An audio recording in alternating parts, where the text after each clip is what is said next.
Next നമുക്ക് എന്ത് ചെയ്യാം, ഒരു ക്വസ്റ്റ്യൻ നോക്കാം. Obtain the expression for equation of continuity for streamline flow fluid. അതായത് ഒരു പൈപ്പിലൂടെ അല്ലെങ്കിൽ ഏതെങ്കിലും ഒരു മെറ്റീരിയലിൻ്റെ ഇടയിലൂടെയുള്ള ഫ്ലൂയിഡിൻ്റെ സ്ട്രീം ലൈൻ ഫ്ലോയിലെ ഇക്വേഷൻ ഓഫ് കണ്ടിന്യൂറ്റിയാണ് നമുക്ക് കാണേണ്ടത്. അതായത് നമുക്ക് പറയാം എന്താണ്, mass of liquid flowing out, mass of liquid flowing out is equal to mass of liquid flowing in. അതായത് ഒരു പൈപ്പിലൂടെ ഇപ്പോൾ കയറിയ വെള്ളം തന്നെയല്ല ഇറങ്ങുക, അതായത് അല്ലെങ്കിൽ പുറത്തായ വെള്ളമായിരിക്കും കയറിയിട്ടുണ്ടാവുക. അതായത് mass of liquid flowing out is equal to mass of liquid flowing in, mass of liquid flowing in എന്ന് പറയാം. നെക്സ്റ്റ് സ്റ്റെപ്പിൽ നമുക്ക് എന്ത് പറയാം, റോ പി, അതുപോലെ A P V P delta T is equal to rho Q A Q V Q delta T എന്ന് പറയാം. അതായത് that's equal to rho R A R V R delta T.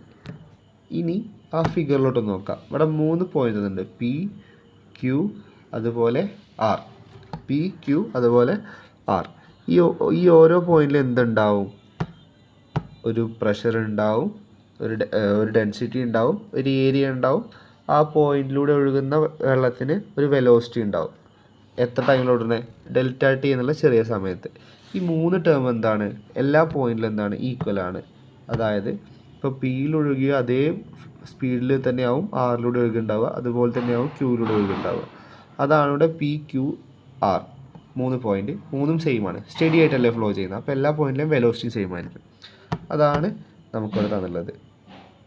ഇനി എന്ത് ചെയ്യുക, if the fluid is incompressible, if the fluid is incompressible, if the fluid is incompressible,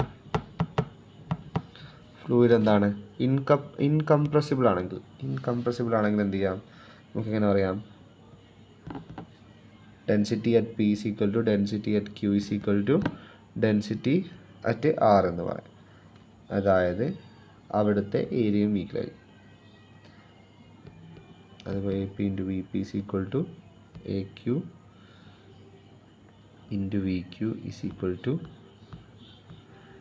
A R into V R. അതായത് A V എന്തായിരിക്കും, constant ആയിരിക്കും. A V എന്നുള്ള term എന്തായിരിക്കും, constant ആയിരിക്കും. ഇതാണെന്ന് ഇക്വേഷൻ ഓഫ് കണ്ടിന്യൂറ്റി എന്ന് പറയുന്നത്.